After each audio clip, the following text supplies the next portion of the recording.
افسټر یو شرکت دی چې د هیواد له بندرونو څخه منزل ته د مختلفو سوداګریزو توکو د لیږد په برخه کې فعالیت کوي. د شرکت مدیر ټینګار کوي چې دوی اوس مهال په عادي ډول کار کوي او په جدي توګه هڅه کوي چې خپل فعالیتونه د نړۍ مختلف هیوادونو ته وغځوي. ما در 3 بخش فعالیت داریم. بخش ترانسپورت در بخش بارهای سنگین از بنادر ترغندی و اسلامپله بار تاجر و دیگه اموالی که هست انتقال میدیم و در بخش بارچالانی طی مراحل اسناد را انجام میدیم. افسوتر است در 30% سهمیه خود را ترانسپورت به طور منظم دریافت میکنه و موترهای ما کس به طور لستوار هر کس به سر نوبت خود از ترانسپورت پرزه میگیرن، معرفی میشه و وارد گمرک میشه و بارگیری هم از طریق گمرک اسلام قلعه بار را ما انتقال میدیم به مرکز ایراد.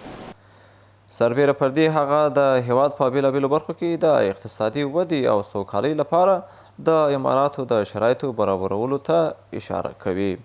خدا را سپاسگزاریم. در پرتو امنیتی که ایجاد شده ما میتونیم که انتقالات بسیار عالی رو داشته باشیم. شب و روز 106 اراده تیلر که داریم اینا فعالیت میکنن و هیچ کدام مشکل در این زمینه وجود نداره و خدا را سپاسگزاریم که بروکراسی که در قبل وجود داشت او هم وجود نداره و ما با خاطر آرام انتقالات اموال از بنادر کشور به مقصد انتقال میدین.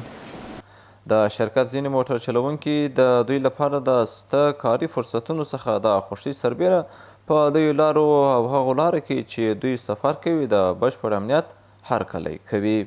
میریم شب و روز باید داشته کوی میریم هیچ گپی نیه، نه را کسی میگیره نه از کار میسه جلوی ما نه کار امنیت ما خوب بارگیری هم خدای خوشحالیم.